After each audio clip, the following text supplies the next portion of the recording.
Have you ever worked with a client who has read every self help book, attended workshops, tried different coaches, and yet still comes back with exactly the same problem?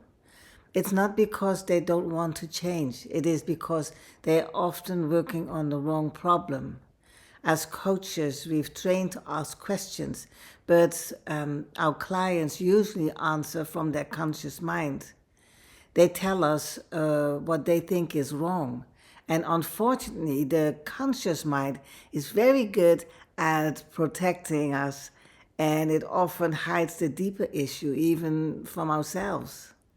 And that's why some clients spend years talking about symptoms instead of discovering the real cause. This is where Colournostics becomes such a valuable coaching tool. Because instead of asking your client to analyze the problem, you simply ask 5 questions. And for each question, your client chooses a color. The first color identifies the real issue. And often both coach and client are surprised because it goes much deeper than the story they initially shared. And once you know the real issue, your coaching becomes far more focused. You're no longer trying to solve the wrong problem. Sometimes your client isn't stuck because they don't want to move forward.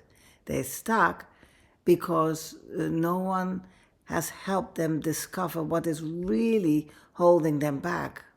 Your client's subconscious already knows, and Colournostics simply helps bring that knowledge to the surface.